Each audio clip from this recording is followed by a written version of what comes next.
بسم اللہ الرحمن الرحیم۔ حمد و صلوات کے بعد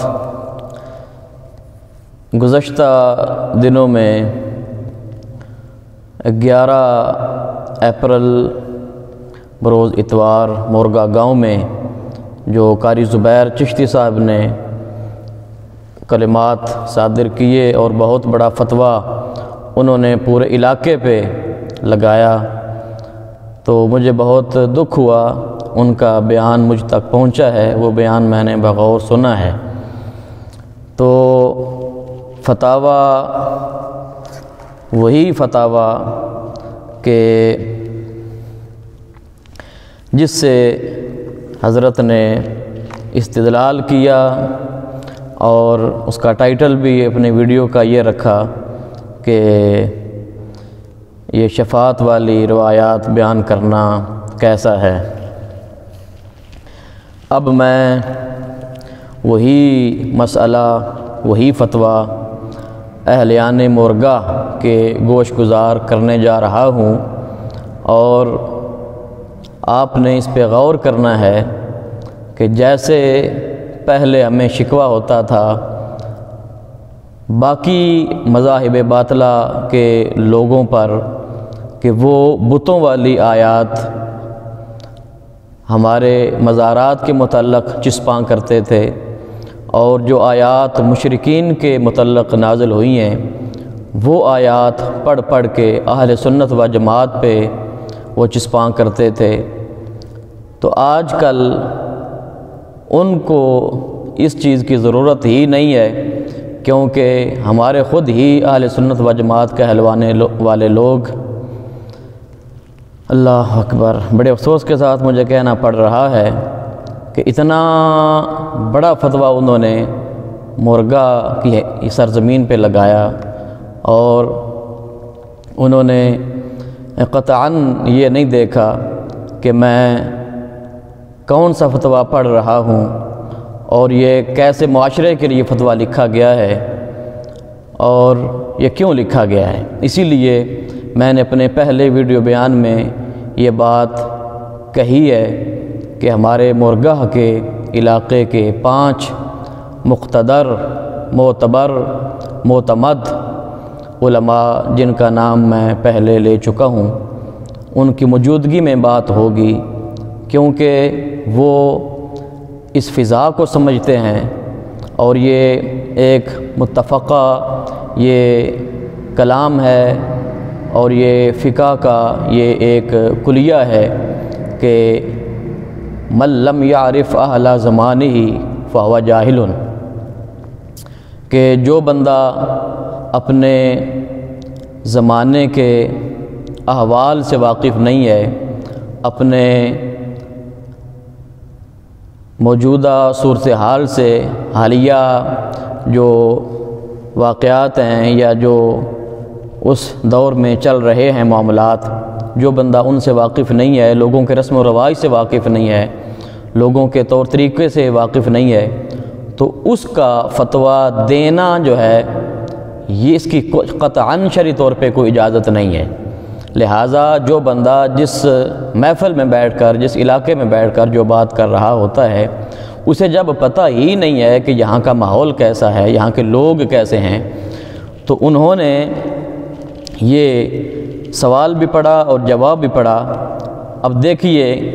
کہ پورے مورگا پر انہوں نے کیسا فتویٰ جاڑا ہے کہ جو لوگ غافل ہیں، اللہ رسول سے نہیں ڈرتے، غافل بھی ہیں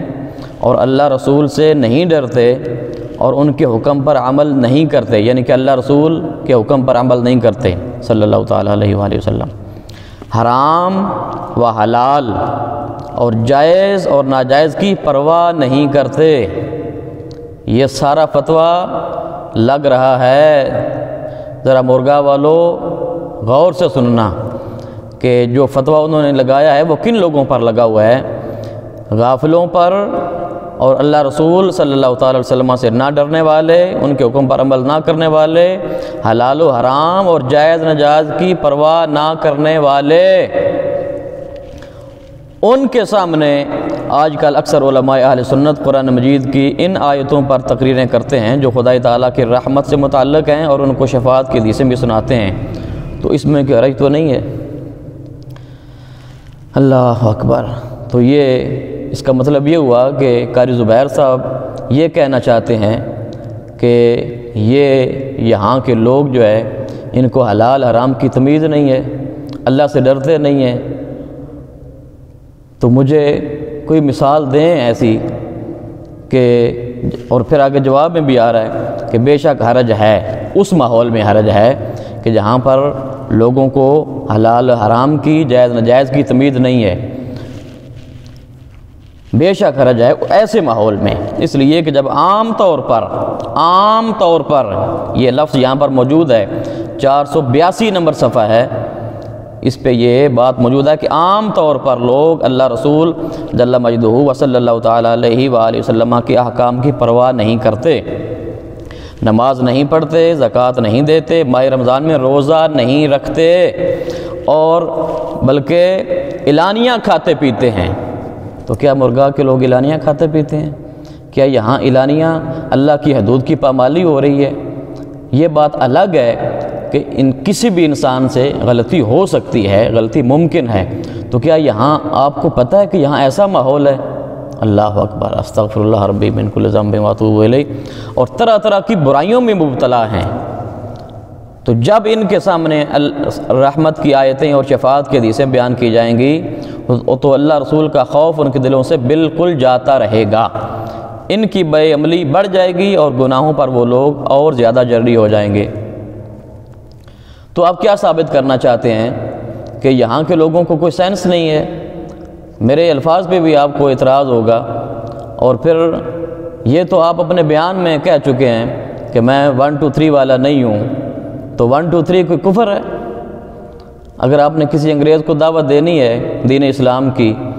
تو آپ کو اسے کیا کہیں گے کہ پہلے پنجابی سیکھ، کیونکہ میری مادری زبان پنجابی ہے، میں انگلش میں بات نہیں کر سکتا،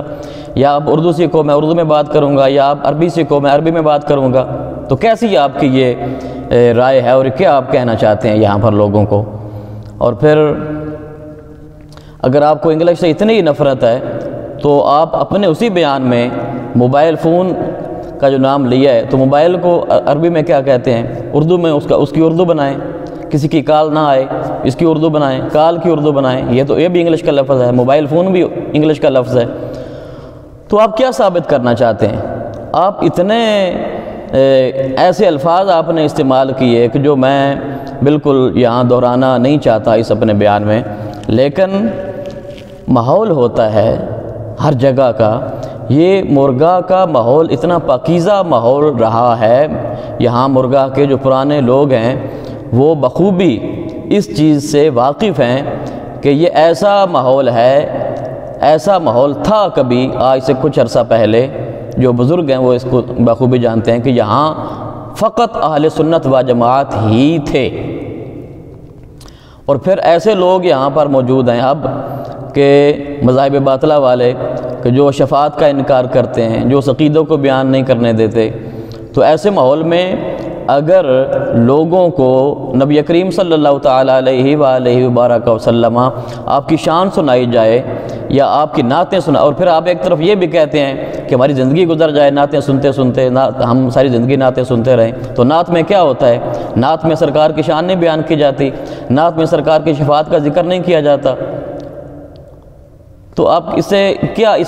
یہ فتویٰ پڑھ کے آپ کیا ثابت کرنا چاہتے ہیں کہ یہاں نعوذ باللہ سارے گمراہ لوگ ہیں مرغا میں، یہاں سارے بد دین لوگ ہیں، یہاں سارے شریعت کا مذاق اڑانے والے ہیں، یہاں سارے بے نمازی ہو گئے ہیں، یہاں سارے روزے چھوڑ رہے ہیں، اعلانیہ کھا پی رہے ہیں، اور طرح طرح کے ہر بندہ برائی میں مبتلا ہو گیا ہے۔ اور پھر اگر کوئی بندہ شفاعت والی بات کرتا ہے تو کیا سمجھتے ہیں آپ کہ وہ اعلانیہ یہ چھٹی دے رہا ہے کہ آپ جو مرضی کریں؟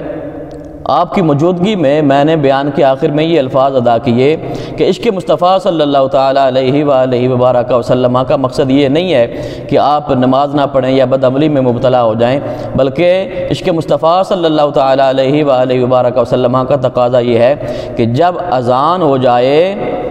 تو آپ اپنے کام کا چھوڑ کر مسجد میں چلے جائیں۔ یہ جملہ آپ نے نہیں سنا، شفاعت والی حدیث تو آپ نے سن لی، وہ روایت آپ نے سن لی، یہ جملہ آپ